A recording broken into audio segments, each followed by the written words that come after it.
اس طرح کی جو مجالس منعقد کی جاتی ہیں اس کے تو بہت سارے مقاصد ہوتے ہیں، لیکن بنیادی مقاصد 3 ہوتے ہیں جن کے لیے اس قبیل کی مجالس کا انعقاد ہوتا ہے۔ سب سے پہلے ایصال ثواب مقصود ہوتا ہے، جس کے لیے آپ اور آج میں جمع ہیں۔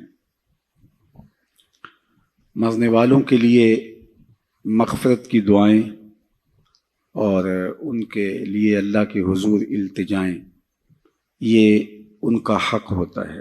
بلکہ ایک حدیث پاک میں مرنے والوں کے 4 حقوق کا ذکر کیا گیا ہے۔ بالخصوص ماں باپ جب انتقال کر جاتے ہیں تو ان کے حق ختم نہیں ہوتے۔ 4 حق ایسے ہیں جو مرنے کے بعد بھی واجب الادا ہوتے ہیں۔ ان میں سے پہلا حق الصلاۃ علیہما، ان پر جنازہ پڑھنا ہے۔ انتقال کے بعد والدین کا اولاد کے ذمے عائد ہونے والا پہلا حق ان پر جنازہ پڑھنا ہے۔ تجہیز و تکفین، تدفین، یہ اس کے زمرے میں آتی ہے۔ خوش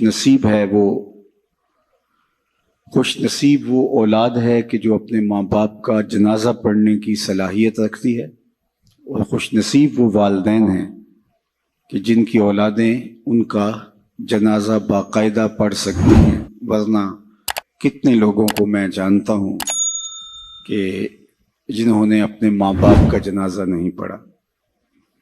آپ سوچ رہے ہوں گے کہ وہ ملک میں موجود نہیں ہوں گے، کہیں سفر پہ ہوں گے۔ نہیں، وہ موجود تھے، قبرستان میں گئے ہیں، لیکن کھڑے رہے ہیں، جنازہ نہیں پڑھا۔ کیا اس شخص سے بڑا کوئی بد نصیب ہو سکتا ہے کہ جس نے اپنی حقیقی ماں کا جنازہ نہیں پڑھا، اپنے حقیقی باپ کا جنازہ نہیں پڑھا اور موجود بھی تھا؟ تو ایسے لوگوں کو آپ بھی جانتے ہیں۔ یہ وہ لوگ ہیں جنہیں جنازہ آتا نہیں ہوتا، اور وہ رسماً صف میں کھڑے ہوتے ہیں اور ماں باپ کا یہ حق ادا نہیں کر پاتے۔ اور اس سے بڑی محرومی اور کیا ہو سکتی ہے کہ انسان اپنے ماں باپ کے جنازے میں کھڑے ہو کر کے ان کا یہ حق بھی ادا نہ کر پائے۔ دوسرا حق ماں باپ کا جو اولاد کے ذمے عائد ہوتا ہے وہ ہے استغفار لہما، ان کے لیے بخشش کی دعائیں کرنا۔ زندگی کے اندر ماں باپ کی خدمت کے بہت سارے طریقے ہیں، ان کی خوشنودی حاصل کرنے کے بہت سارے ذرائع ہیں۔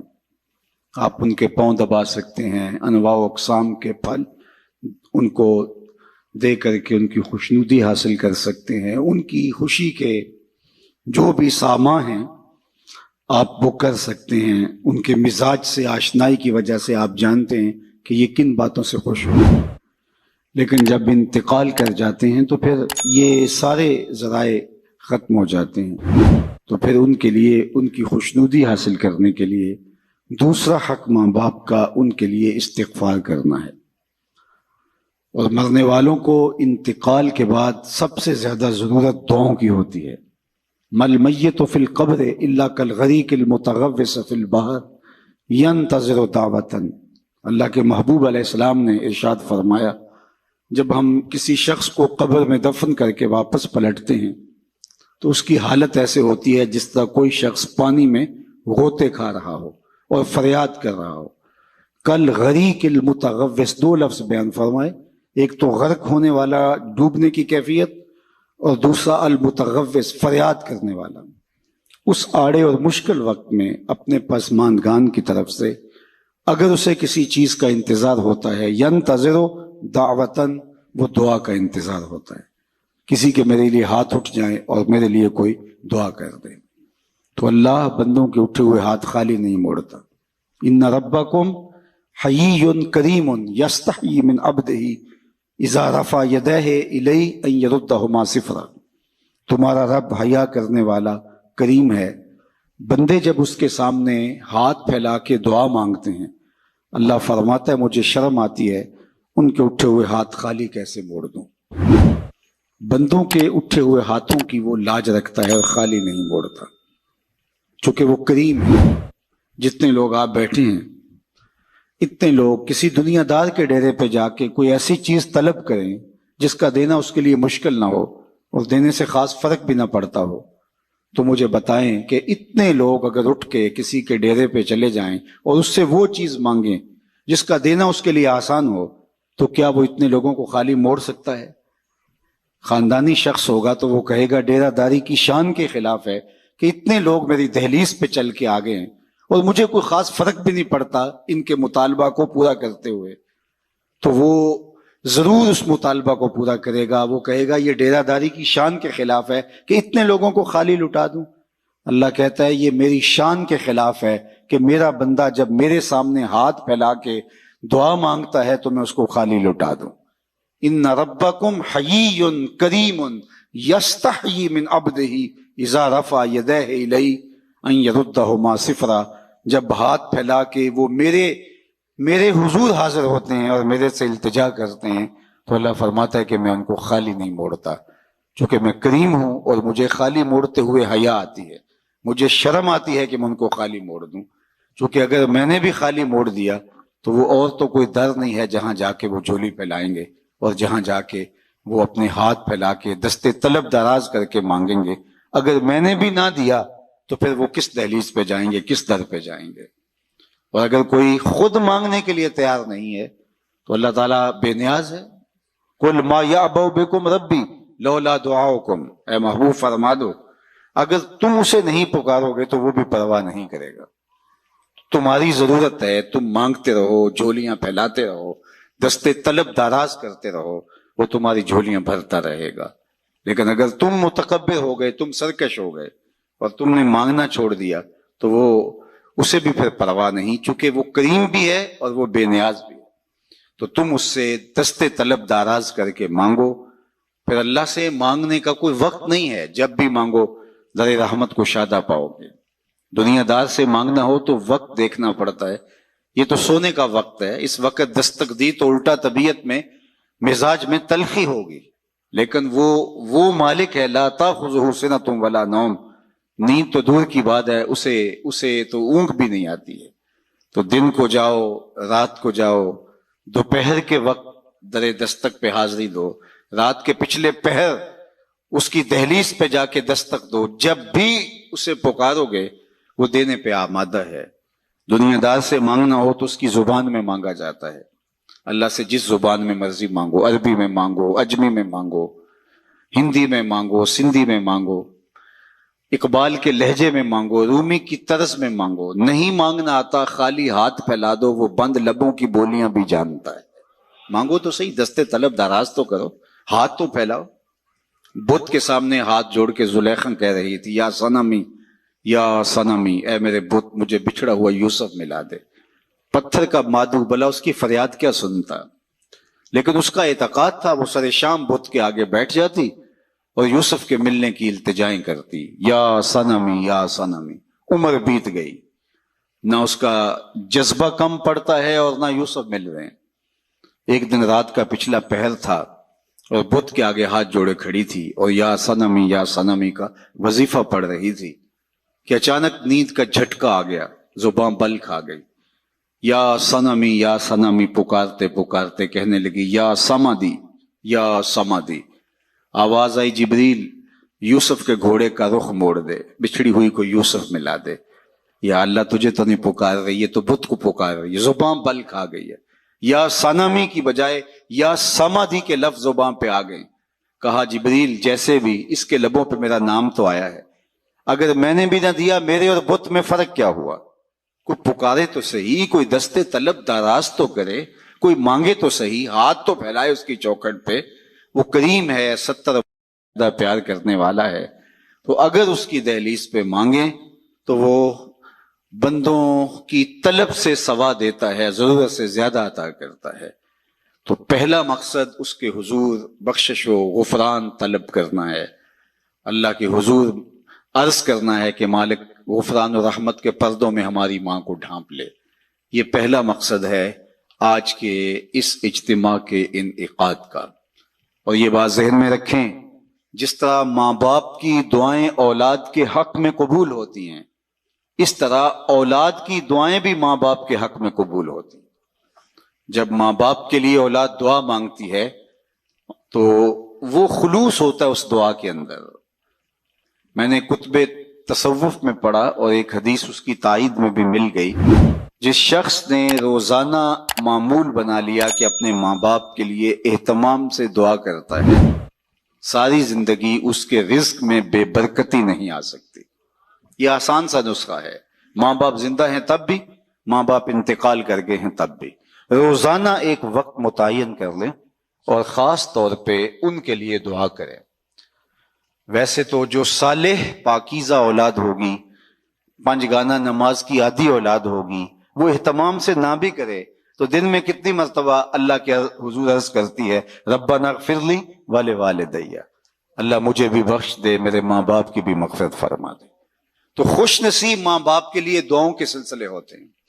تو ماں باپ کے لیے دعاؤں کا سلسلہ جاری رکھنا یہ خوش نصیب اولاد کا مقصوم ہوتا ہے. اوروں سے دعا کروانا آپ کو اس لیے بلایا گیا ہے نا کہ اتنے لوگوں کے ہاتھ اٹھیں گے، کتنے نیک بوڑھے بزرگ سفید ریش لوگ، نیک سادات کتنے لوگ ہیں، تو اللہ کسی کی قبول کر لے.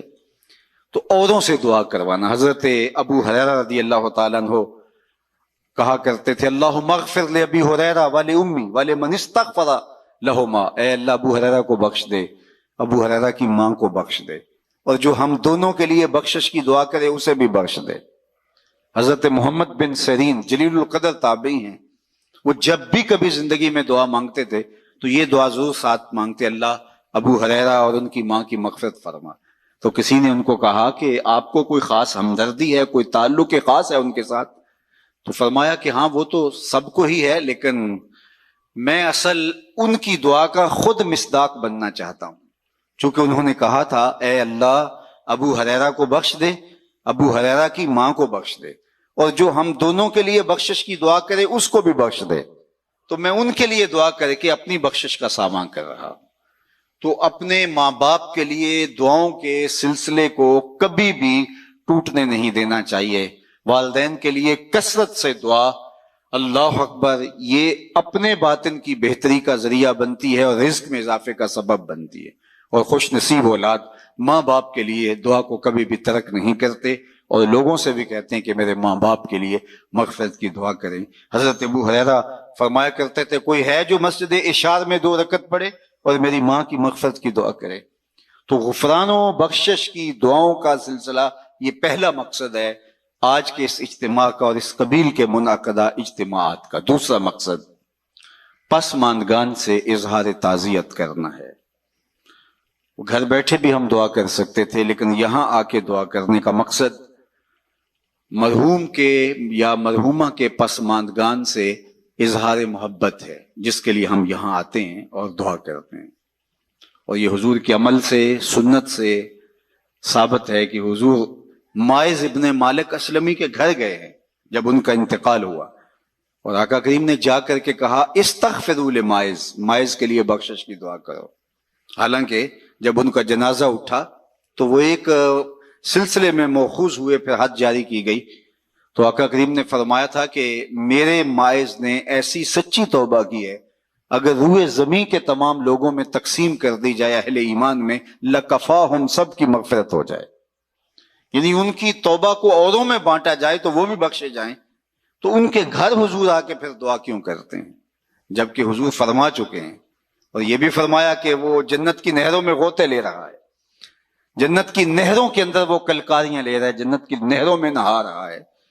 تو پھر حضور ان کے گھر میں کیوں آئے؟ گھر میں اس لیے آئے کہ پسماندگان کی ڈھارس بندھائیں.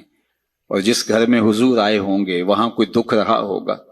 وہ کیا کسی نے کہا یہ الگ بات ہے تم آئے ہو تو کوئی نہیں، ورنہ درد تو یہاں 1000 رہتے ہیں.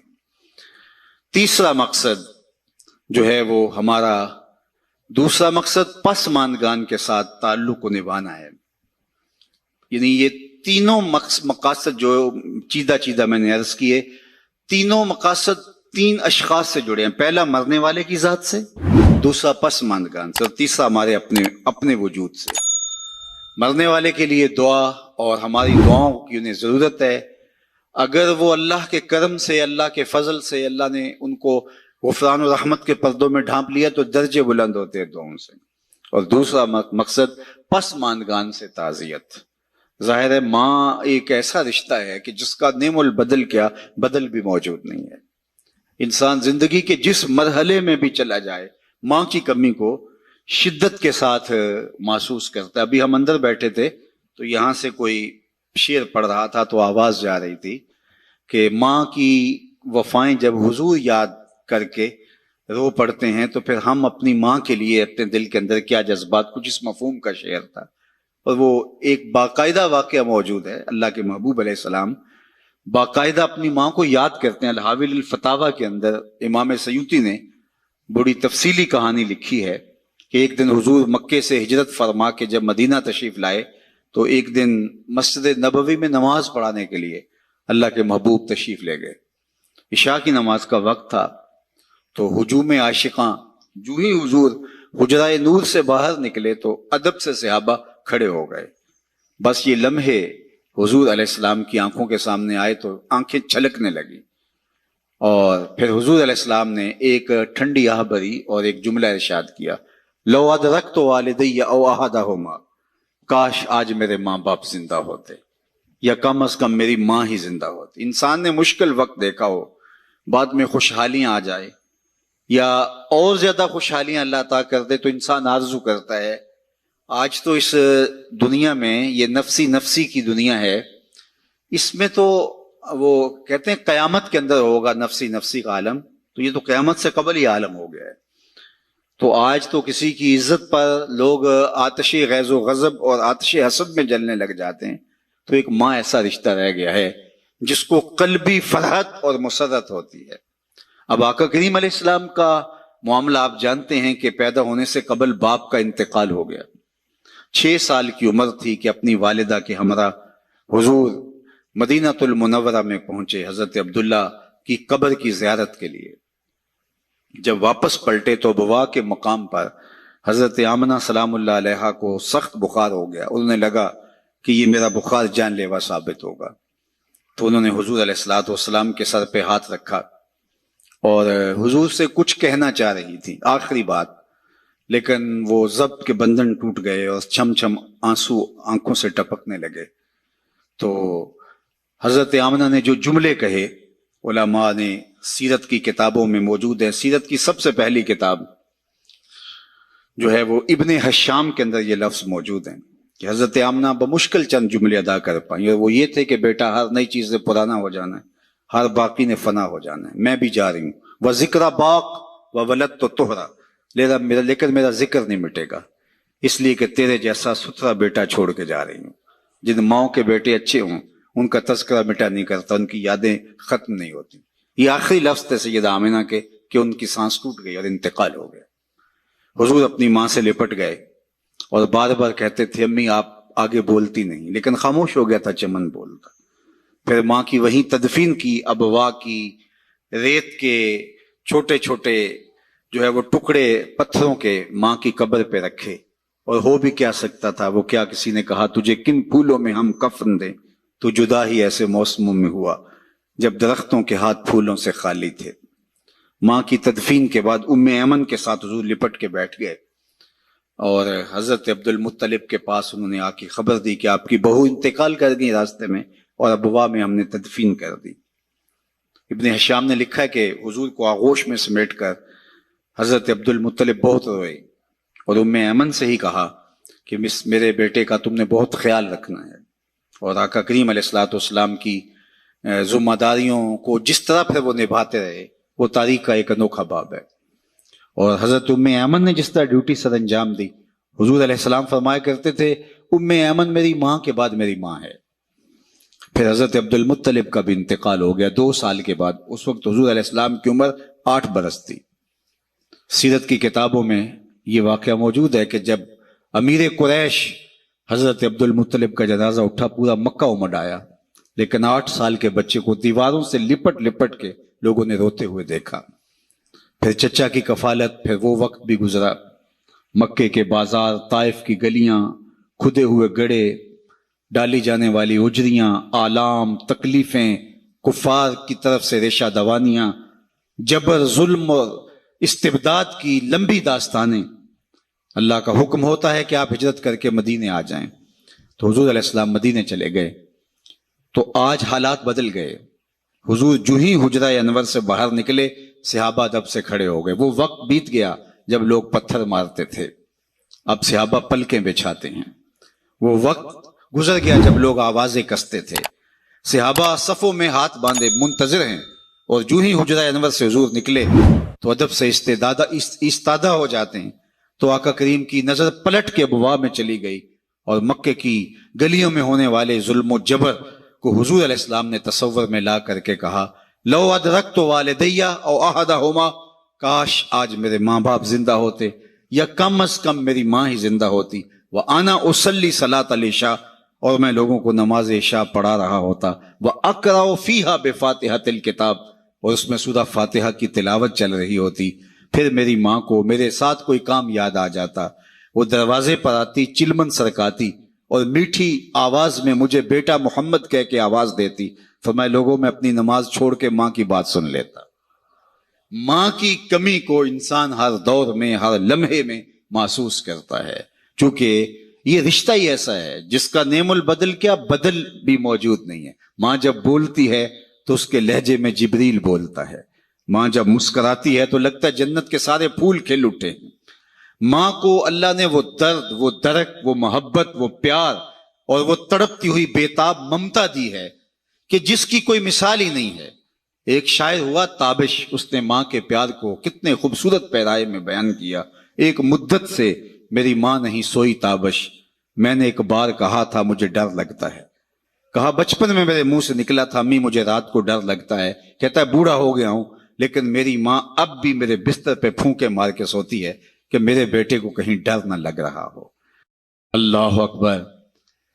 ہمارے ایک بہت بڑے ادیب گزرے ہیں، ان کی والدہ انتقال کر گئی تو انہوں نے ایک کالم لکھا تھا اس زمانے میں کہ ان پڑھ اور بوڑھی ماں کی یاد میں. وہ کہتے تھے کہ میری ماں پڑھی لکھی نہیں تھی لیکن میری یونیورسٹی وہی تھی، میرا کالج وہی تھا. اور پھر کہتے ہیں کہ اونچی مسندوں کے اوپر بیٹھنے کا وہ لطف کہاں جو ماں کے قدموں میں بیٹھنے کا سرور ہے. عالی نسب ہوٹلوں میں کھانا کھانے کا لطف کہاں جو چولہے پر بیٹھ کے ماں کے ہاتھوں سے پکی ہوئی چپاتیاں کھانے میں ملتا ہے. عالی جناب، حضرت صاحب، کیا کیا لقب دیے جاتے ہیں، نقیب حضرات اٹھا کے کہاں سے کہاں تک لے جاتے ہیں، لیکن ان لفظوں میں وہ چاشنی کہاں جو ماں کی زبان سے اوئے مٹھو اور اوئے ببلو میں رکھی گئی ہے. ماں جب پیار سے بیٹے کو دیکھ رہی ہوتی ہے لگتا ہے آسمان سے رحمتیں اتر رہی ہیں. اللہ نے اس کو وہ پیار دیا. میں اپنے دوستوں کو کہتا ہوں یہ آج کل سڑکوں کے کناروں پر بڑے بڑے ترازو نصب کر دیے گئے ہیں، پورا کنٹینر تول لیا جاتا ہے. تو میں نے کہا آج تک کوئی ایسا ترازو ایجاد نہیں ہوا جس پر ماں کے پیار کو بھی تولا جا سکے. اللہ نے اس کو وہ محبت دی، وہ پیار دیا، وہ درک دیا، وہ درد دیا، اس کے اندر وہ احساس کی کائنات آباد کر دی جسے ممتا کے نام سے پکارا جاتا ہے. نعم البدل کیا بدل بھی موجود نہیں. اللہ نے ماں کے روپ کے اندر اللہ اکبر وہ پیار رکھا ہے. ماں جب پیار سے ہاتھ اٹھا دے تو عرش سے بیٹے کے حصے کی دعائیں کھینچ کے لے آتی ہے. اور لازمی نہیں ہے کہ ماں رابعہ بصریہ ہو تو پھر ہی اس کی دعا قبول ہوتی ہے. لیپا پوتی کرتی ہوئی ماں اپنے گارے سے بھرے ہوئے ہاتھ بھی اٹھا دے اللہ ان کو بھی خالی نہیں موڑتا. اللہ جل شانہ نے ماں کے سینے کے اندر اولاد کے لیے اتنا پیار رکھا ہے. اگر آپ کی توجہ ہو تو میں آپ سے کہنا چاہوں گا کہ ماں اولاد سے اتنا پیار کیوں کرتی ہے، دکھ جھیل لیتی ہے. غریب مائیں تو لوگوں کے گھروں کے برتن مانجنے سے بھی گریز نہیں کرتی. شہر میں آ کر پڑھنے والوں بھول گئے ہو کس کی ماں نے کتنا زیور بیچا تھا. مائیں کن کن مشکلوں سے گزر کے اولاد کی تربیت کرتی ہیں، غلامیاں قبول کر لیتی ہیں. ماؤں کی کہانیاں دل آویز ہیں اگر اس عنوان سے بات چلے. لیکن میں آپ سے پوچھتا ہوں کہ ماں کو اولاد سے اتنا پیار کیوں ہے؟ تو آپ سب کا ایک جواب ہوگا، اس لیے کہ اولاد کو ماں نے جنم دیا ہے. تو جس ماں نے اولاد کو جنم دیا وہ اتنا پیار کرتی ہے تو جس رب نے خلق کیا وہ کتنا پیار کرتا ہوگا. جنم دینے والی کا پیار کسی ترازو پہ نہیں تولا جا سکتا، اور جس نے دست قدرت سے بنایا ہے. یا ایھا الانسان ما غرک بربک الکریم الذی خلقک فسواک فعدلک فی ای صورۃ ما شاء رکبک. ماں کی دہلیز چھوڑ کے بچہ بھاگ جائے، آوارہ مزاج بچہ تو ماں کہتی ہے پتر آ جا، اتنی ٹھنڈی چھاؤں کہیں نہیں ملے گی، پلٹ کے آ جا، میری باہیں تیرے لیے کھلی ہیں۔ اور مالک کی دہلیز چھوڑ کے جب سرکش انسان بھاگتا ہے تو اس کی رحمتیں آواز دیتی ہیں، یا ایھا الانسان ما غرک بربک الکریم، او بھاگے ہوئے انسان آجا پلٹ کے، تیرا رب بڑا ہی کریم ہے۔ مجھے بتاؤ کوئی بھاگے ہوئے کو یوں بھی آواز دیتا ہے؟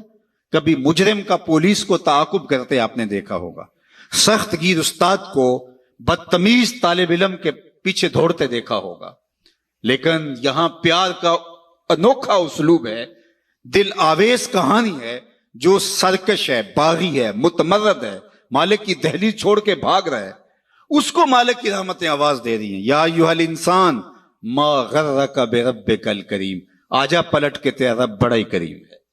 ساری دنیا کا شہد نچوڑ دو تو اتنی مٹھاس نہیں ملے گی جتنی ان لفظوں سے ٹپک رہی ہے۔ ما غرک، ما میں عموم ہے، اس چیز کا نام تو بتا جس نے رب سے تجھے دور کر دیا۔ دولت، حسن، جوانی، اقتدار، یہ کیا ہے جو تیرے پاس مستقل رہنے والا ہے؟ آج ہے کل نہیں، آج جوانی ہے، آج تیری چوڑی چھاتی، کڑیل بازو، لیکن کل کچھ بھی نہیں ہوگا۔ کل ایک گلاس پینے کے لیے بھی جو ہے وہ تجھے ساری توانائی صرف کرنی پڑے گی۔ اقتدار آج ہے کل نہیں ہے، دولت آج ہے کل نہیں، یہ ڈھلتی چھاؤں ہے۔ تو کس ورطے پہ، کس بل بوتے پہ تو مالک کی دہلیز چھوڑ گیا ہے؟ ما غرک، کس چیز نے تجھے مغرور کر دیا؟ بربک الکریم۔ اچھا رب کہنا ہی کافی تھا، لیکن صفت کریم لگائی، وہ رب جو کریم ہے۔ 70 ماؤں کی زندگی بھر کی محبت ایک طرف، مالک کا محبت کی نظر سے ایک بار دیکھ لینا ایک طرف۔ تو کہا وہ کریم رب، پھر آگے بڑھ کے کہا الذی خلقک، دیکھ تیرا اس کا رشتہ کتنا گوڑا ہے، وہ تیرا خالق لگتا ہے، اس نے تجھے تخلیق کیا ہے، دست قدرت سے بنایا ہے۔ ماں نے پیدا نہیں کیا، جنم دیا ہے، اور اس کے پیار کا ٹھکانہ نہیں ہے۔ سمندر کی پاتال تک تو کوئی پہنچ گیا ہوگا، لیکن ماں کے پیار کا ٹھکانہ آج تک کسی کو نہیں ملا۔ اللہ نے اس کے سینے کے اندر جو اولاد کی محبت رکھی ہے، اور وہ محبت اس لیے کہ اس نے اولاد کو جنم دیا۔ جس ماں نے جنم دیا وہ اتنا پیار کرتی ہے، اللہ فرماتا ہے الذی خلقک، دیکھ میرا تیرا رشتہ، میں تو خالق لگتا ہوں، میں نے تو تجھے خلق کیا ہے، تجھے دست قدرت سے بنایا ہے، اور میری دہلیز چھوڑ کے بھاگ گیا۔ فسواک، پھر تجھے ہموار کیا، تیرے اعضاء کو توازن بخشا، تجھے حسن دیا، تجھے جوانی دی، تجھے قد رانا دیا، تجھے اعتدال دیا۔ 2 آنکھوں میں ایک آنکھ کا سائز ہی چھوٹا ہو جاتا تو بتا کتنا بھدا لگتا، 2 ٹانگوں میں ایک ٹانگ کا تھوڑا سا سائز چھوٹا ہو جاتا تو 6 فٹ کا قد نہ رکھنے والا کس قدر عجیب شخصیت کا مالک ہوتا۔ یہ سب کچھ موجود تھا، آنکھوں میں بجلیاں ہوتی، کانوں میں سماعت کے اجالے ہوتے، زبان پہ جو ہے وہ نطق کا اجالا اور نور پھیلا ہوتا، قد را نہ ہوتا، لیکن دماغ کے پرزے ڈھیلے ہوتے۔ تو قمیص کے پیچھے گھر کا ایڈریس لکھا ہوتا کہ جس کو ملے اس ایڈریس پہ پہنچا دے۔ انسان تجھے میں نے توازن بخشا ہے، فسواک فعدلک، تجھے اعتدال دیا ہے، تجھے حسن بھی دیا، تجھے جوانی بھی دی، تجھے جمال بھی دیا، لیکن تجھے توازن اور اعتدال بھی دیا۔ اللہ اکبر، یہ ہے تیرا رب، آجا پلٹ کے، آنا تو نے ہے ہی۔ پھر جو لوگ کندھے پہ اٹھا کے لائیں گے، اچھا نہیں اپنے قدموں سے چل کے آجا، بھاگ تو سکتا نہیں ہے، آنا تو نے پھر میری دہلیز پہ ہے، لیکن پھر لوگ اٹھا کے لائیں گے، پھر منہ ڈھانپ کے آتا پھرے گا، اچھا نہیں کھلے منہ سے آجا، میری رحمتیں تجھے بڑھ کے استقبال کرنا چاہتی ہے۔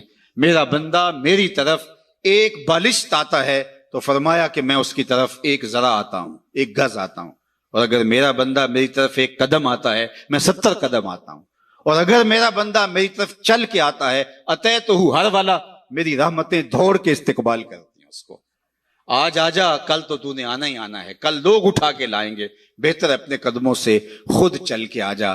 یا ایھا الانسان ما غرک بربک الکریم الذی خلقک فسواک فعدلک فی ای صورت ما شاء رکبک۔ دیکھ کیسی سونی شکل دی ہے، کیسی صورت دی ہے، کیا جمال تجھے عطا کر دیا ہے، تجھے پتہ ہی نہیں تجھے کیا کیا جو ہے وہ نظم دیے ہیں، تیرے اندر کیا کیا سسٹم اس نے لگائے ہیں۔ میرے ایک دوست کے اندر، جو ایک دوست ہے، اس کے منہ کے اندر جو لعاب کی مقدار ہے، وہ جو مطلوبہ مقدار چاہیے اس سے کچھ کم پیدا ہوتی ہے، تو اس کو بولنے میں دقت ہے۔ مسئلہ کیا ہے جی؟ اس کا لعاب کی مقدار کچھ کم پیدا ہوتی ہے، دنیا کا امیر ترین شخص اوناسس، یہ ٹاپ 10 لوگ بنتے تو کسی زمانے میں یونان کا اوناسس، جس کا بہت بڑا کام تھا اور دنیا کے 10 لوگوں میں شامل تھا، تو اس کی آنکھ کے پپوٹے کام کرنا چھوڑ جاتے ہیں۔ یہ خود کار سسٹم ہے، ہم نے چونکہ کبھی اس کا بل نہیں دیا اس لیے ہمیں پتہ نہیں یہ کتنا بڑا نظم لگا ہوا ہے، ادھر سے تنکا اڑا ادھر سے آنکھ بند ہو گئی، یہ خود کار نظام ہے اللہ نے جو رکھا ہوا ہے، تو اس کے پپوٹے کام کرنا چھوڑ جاتے ہیں۔ ڈاکٹر سلوشن ٹیپ لگا کے اس کی آنکھیں بند کرتا ہے تو وہ سو جاتا ہے، اور پھر جب اس نے آنکھ کھولنی ہوتی ہے تو سلوشن ٹیپ لگا کے آنکھیں کھولتا ہے۔ تو کسی نے اوناسس سے پوچھا کہ تیری زندگی کی سب سے بڑی خواہش؟ اس نے کہا کاش میں اپنی آنکھیں اپنی مرضی سے کھول سکوں۔ تو کہا اس کے لیے تجھے دولت لگانی پڑے تو کتنی دولت جھونک سکتا ہے؟ اس نے کہا ساری دولت لگا دوں گا، کاش کہ میں اپنی آنکھیں تو اپنی مرضی سے کھول سکوں۔ ہم تو اپنی آنکھیں اپنی مرضی سے کھولتے، ہمارے اندر تنفس کا نظام ہے، انہضام کا سسٹم ہے، عضلاتی نظام ہے، اتنی کائنات ہے، ہم نے کبھی تفکر و تدبر بھی نہیں کیا ہمارے مالک نے ہمیں کیا کیا دیا ہے۔ تو کہا کہ تجھے توازن دیا، تجھے اعتدال دیا، تجھے حسن دیا، تجھے شکل دی، بلکہ ایک آگے چل کے ایک دوسرے مقام پہ قرآن کہ ثم اماتہ فاقبرہ، اللہ تعالیٰ نے اس کو بھی بطور نعمت گنوایا کہ میرا شکر مان کہ میں نے تجھے موت دی، اگر تجھے موت ہی نہ دیتا بتا کیا کرتا؟ بڑھاپا آ گیا تھا، ارذ العمر آ گئی تھی، اڑ جاتا۔ اب وہی بچپن پلٹ کے دوبارہ بڑھاپے میں آ گیا۔ وَمَن نُعَمِّرْهُ نُنَكِّسُ فِي الْخَلْقِ، سورہ یاسین۔ ہم جب لمبی عمر دیتے ہیں تو پلٹ کے پھر وہ بچپنا لے آتے ہیں، دانت گر گئے، پھر سخت چیز میدے میں اتار نہیں سکتا، میدا کمزور ہو گیا، بولو براز پھر چارپائی کے اوپر، مشکل بن گئی، زندگی سے تنگ آ گیا۔ بچپنے میں بولو براز سب کو چارپائی کے اوپر ہوتا تھا تو ماں کے سینے میں ممتا رکھی ہوئی تھی، تو ماں اس ممتا کے تحت کبھی شکایت نہیں کرتی تھی۔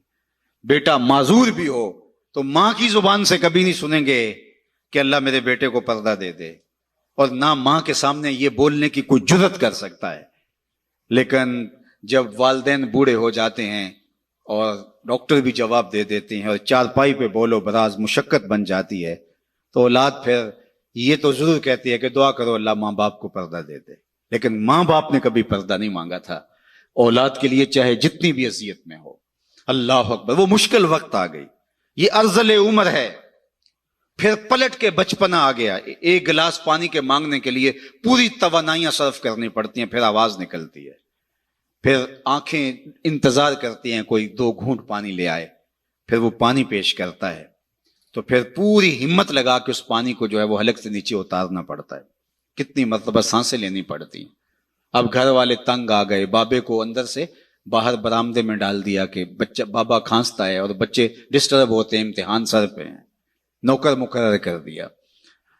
اب اتنی مشکل بن گئی کہ وہ کہتا ہے یا اللہ مجھے موت ہی دے دے۔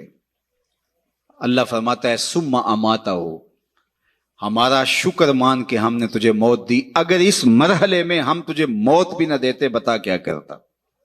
پھنس گیا تھا نا، گھر والے بھی تنگ آ گئے، ان کے چہروں سے بیزاری کو تو محسوس کر لیتا۔ اب اس وقت اگر ہم تجھے موت نہ دیتے، سارے پیار اور ساری محبت کے باوجود تو کتنی مصیبت میں پھنس گیا تھا۔ اللہ کہتا ہے ثم اماتہ، شکر مان میرا کہ میں نے تجھے موت عطا کی۔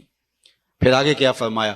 فاقبرہ، بکری بھی تو مری تھی، گھسیٹ کے روڑی پہ ڈال دیا، جانور بھی تو مرے تھے، گھسیٹ کے گڑھے میں پھینک دیا، لیکن کہا نہیں ثم اماتہ فاقبرہ، جو ہی مرا دوبارہ پھر تو محبوب بن گیا۔ اب سارا شہر تیرا منہ دیکھنے آ رہا ہے، ذرا سوچ، تیرا منہ دکھانے کے قابل ہے؟ ساری زندگی اللہ کے حکموں کو توڑا، لیکن ایک دم پھر محبت جاگ پڑی، محبت آنسو بن کے بہنے لگی، زمانہ دور دور سے آنے لگا۔ پھر کہا کہ اب یہ شاہکار ہے میرا، اس کو یوں ہی نہیں پھینکنا جس طرح گدھے کو پھینکا تھا، بکری کو پھینکا تھا، کہا اس کو غسل دو، اس کے انگ انگ پہ خوشبو ملو، چٹے لباس کا کفن دو، اس کا جنازہ اٹھاؤ۔ ایک آدمی نہیں اٹھائے گا، ایک آدمی بھی تو اٹھا سکتا تھا، کہا نہیں 4 آدمی اٹھائیں، اور ان کو بھی کہا کہ کندھا بدلتے رہنا، اور پھر کہا تیز نہ چلنا میرے شاہکار کو جھٹکا نہ لگ جائے۔ کیا اعزاز ہے، کیا تکریم ہے، کیا پروٹوکول ہے۔ اب جنازہ آ گیا قبرستان کے اندر، امام کعبہ بھی ہو تو وہ پیچھے کھڑا ہوگا، جنازہ آگے ہوگا، وقت کا غوث بھی ہو تو پیچھے کھڑا ہوگا، اس کا جنازہ آگے ہوگا۔ یہ تیرا پروٹوکول ہے، یہ اعزاز ہے، یہ تیری تکریم ہے۔ کہا پھر اس کے لیے چھوٹا سا گھر بناؤ، پھر اس کے اندر دفن کرو، پھر کہا اس کے اوپر پھول ڈالو، پھر کھڑے ہو کے دعائیں مانگے، التجائیں کرے، اے انسان تو نے میرے ساتھ کیا کیا اور میں نے تیرے ساتھ کیا کیا۔ کتنی عزت افزائی، کتنی تکریم۔ ثم اماتہ فاقبرہ، تو آپ پلٹ کے اپنے مالک کی دہلیز پہ آ جا، وہ نہ ہو کہ کل پچھتائے، لیکن کل کا پچھتانا سوائے حسرت بڑھانے کے علاوہ اور کچھ نہیں ہوگا۔ آج کا پچھتاوا کل کی بہتری کا ضامن ہو سکتا ہے۔ وقت پر کافی ہے ایک قطرہ بھی آب خوش ہنگام کا، جل گیا جب کھیت برسا می تو پھر کس کام کا۔ آپ دیہات کے رہنے والے ہو، آپ تو جانتے ہو کہ جب زمین وتر میں ہوتی ہے تو اس وقت بیج ڈال لیں تو پھر پودا کتنی تیزی کے ساتھ گروتھ کرتا ہے، لیکن جب زمین وتر سے نکل جائے تو پھر کوئی فائدہ نہیں ہوتا۔ آج زندگی کی زمین وتر میں ہے، اج ساوی نے کھلے راوی نے انج ٹوک نوکھڑے ٹوک دے نہیں، ٹر پویں تے فاصلے مک جاندے، گھر بیٹھیاں پینڈے مک دے نہیں۔ آج اٹھنے والا ہر قدم تمہیں منزل سے قریب کر دے گا، اور کل کا پچھتاوا سوائے حسرت، دکھ اور اذیت بڑھانے کے اور کچھ نہیں ہوگا۔ یا لیتنی قدمت لحیاتی، یہ قرآن نے کہا کہ وہ چیخ چیخ کے کہے گا ہائے میں اس زندگی کو یہاں بھیج دیا ہوتا پہلے، لیکن پھر کیا فائدہ۔ بلکہ میں نے تو پڑھا ہے کہ قیامت کے دن نیکوکار بھی پچھتائیں گے۔ بدکاروں کا پچھتانا تو سمجھ میں آتا ہے، نیکوکار کیوں پچھتائیں گے؟ جب اپنے اچھے اعمال کی جزا دیکھیں گے تو وہ پچھتائیں گے، جو چند لمحے ضائع کر دیے وہ بھی کیوں ضائع کر دیے، وہ بھی اس کی یاد میں، اس کے ذکر میں، اس کی محبت میں گزار دیے ہوتے۔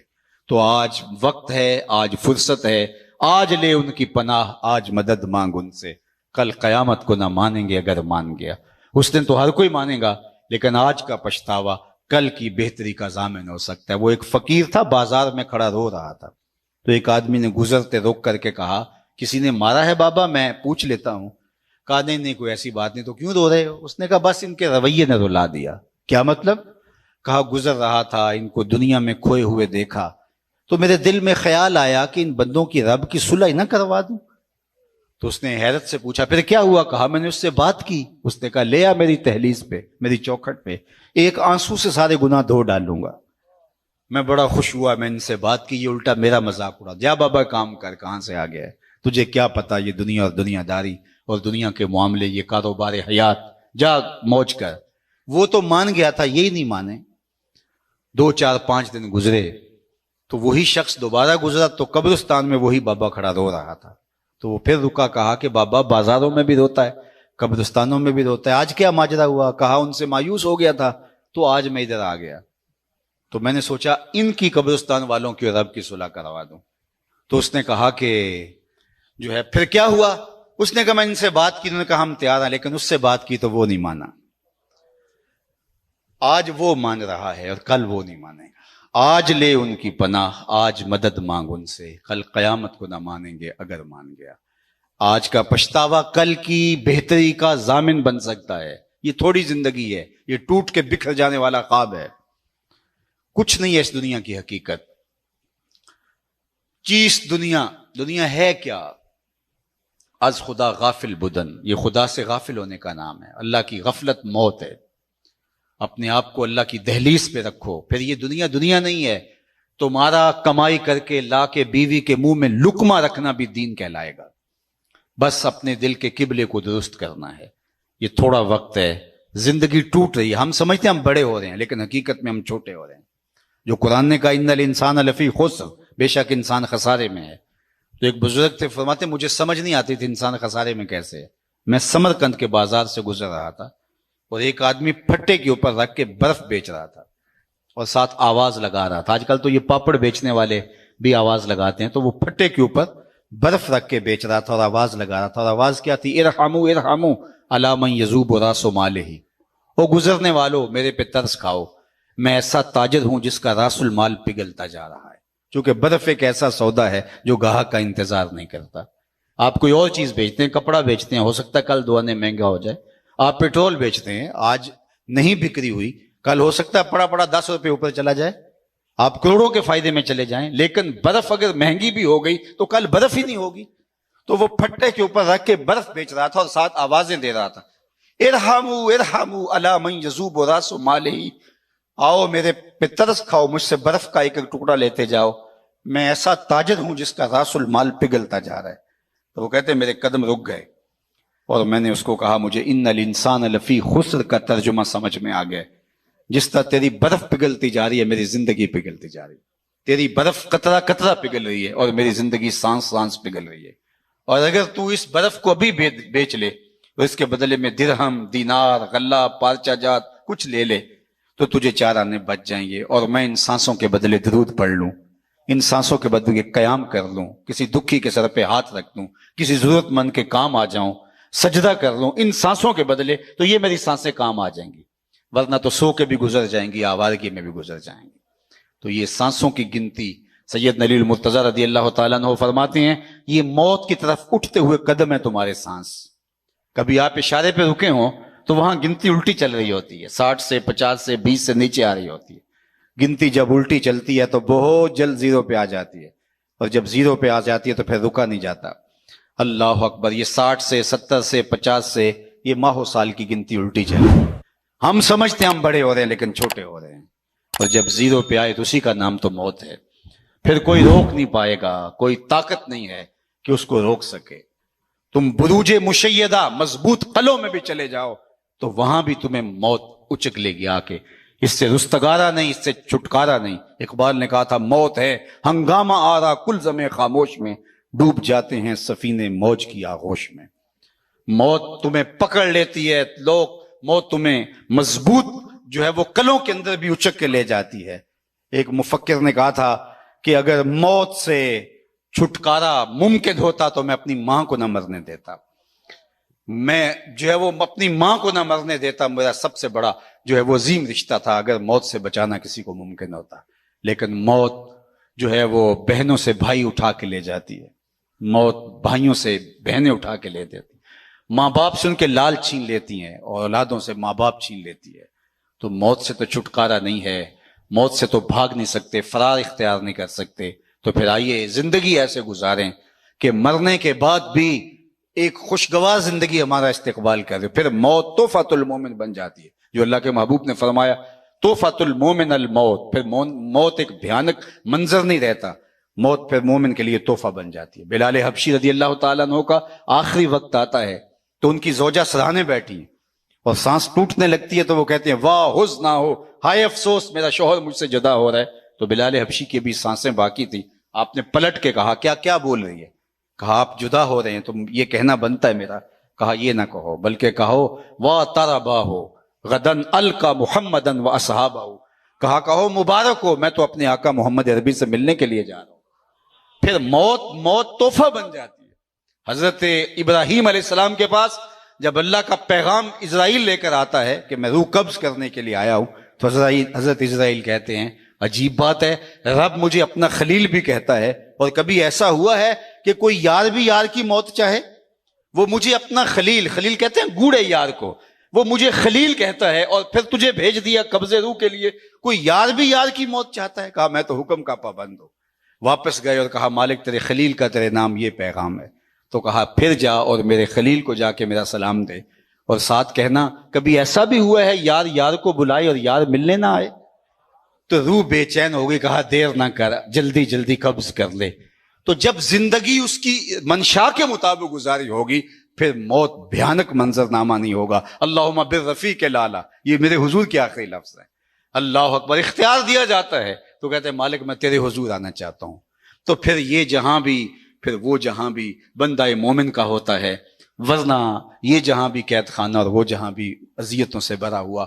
آئیے جو مختصر زندگی اللہ نے ہمیں ودیعت کی ہے اس زندگی کو اللہ اور اس کے رسول کی یاد کے مطابق بسر کرنے کا عزم مصمم کریں، اور اللہ کی بارگاہ میں اس دعا کے ساتھ ہم رخصت ہوتے ہیں کہ اللہ جل شانہ ہمارے محترم کی والدہ ماجدہ کو اللہ کروٹ کروٹ جنت کی بہاریں نصیب فرمائے، اللہ تعالیٰ ان کی قبر کو وسیع کشادہ منور خوشبودار اور ٹھنڈا کرے، انہیں صبر کی توفیق دے اور ان کی برزخی زندگی کے قوائف اپنے کرم سے درست فرمائے۔